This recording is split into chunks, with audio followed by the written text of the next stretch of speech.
अगला question email के ज़रिए मुझे रवि किरण जोशी जी ने भेजा था और मुझे ये क्वेश्चन लगा बहुत इंटरेस्टिंग है।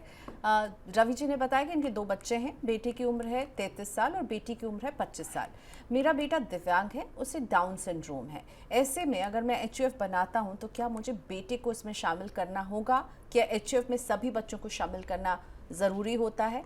तो आप कौन होते हैं शामिल करने वाले? वो पैदा होने से पहले शामिल हो चुका था आपकी HUF में, राइट? और आप पे कोई राइट भी नहीं है ना शामिल करने का, राइट? वो ऑटोमेटिकली जैसी आपकी HUF बनेगी, चाहे वो दिव्यांग हो, चाहे वो बिल्कुल ठीक हो, लड़का हो लड़की हो, उससे कोई फ़र्क नहीं पड़ता। अगर वो आपका बच्चा है, वो आपकी HUF में ऑटोमेटिकली को पार्टनर बन जाता है। हाँ, अगर वो मेंटली रिटार्डेड है और डिसीजंस नहीं ले सकता फाइनेंशियल, तो शायद वो कर्ता नहीं बन पाएगा, राइट? क्योंकि उस पर एबिलिटी नहीं है कर्ता बनने की, पर मेंबर को पार्टनर बनने की एबिलिटी है उसमें। मतलब मैं आपसे कहता हूँ कि जो डिसेबल्ड चाइल्ड है या जिसको डाउन सिंड्रोम है, क्या वो फाइनेंशियल डिसीजन ले सकता है? बिल्कुल नहीं ले सकता। पर क्या वो प्रॉपर्टी होल्ड कर सकता है? बिल्कुल कर सकता है। Even minor can hold property. तो प्रॉपर्टी तो होल्ड कर सकता है ना, वो उसके नाम प्रॉपर्टी हो सकती है। हाँ, उसकी प्रॉपर्टी का ध्यान रखने के लिए आपको किसी को अपॉइंट करना पड़ेगा, और ऐसे में भी को पार्टनर तो वो है, उसके इंटरेस्ट को ध्यान रखने के लिए उसका गार्डियन डिसीजन लेगा HUF के अंदर उसके लिए। ओके, तो फिर बिल्कुल इनका बेटा जो है वो उस HUF का हिस्सा है, जन्म से ही है, उसका वो अधिकार रहेगा।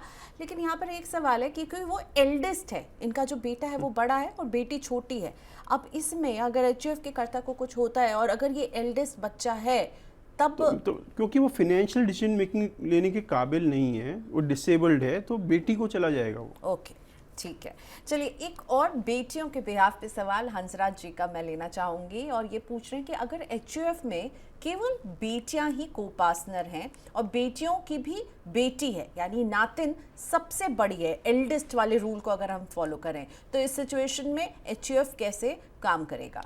तो जब तक बड़ी बेटी है तब तक वो कर्ता बनेगी, उसके बाद छोटी बेटी बन जाएगी। अब उसके बाद प्रॉब्लम शुरू होगी, क्योंकि जो बेटी की बेटी है वो मेंबर है, वो को पार्टनर नहीं है। तो ऐसे में आपको उस HUF को डिसॉल्व करके कंप्लीट पार्टीशन करके पैसे बांटने पड़ेंगे।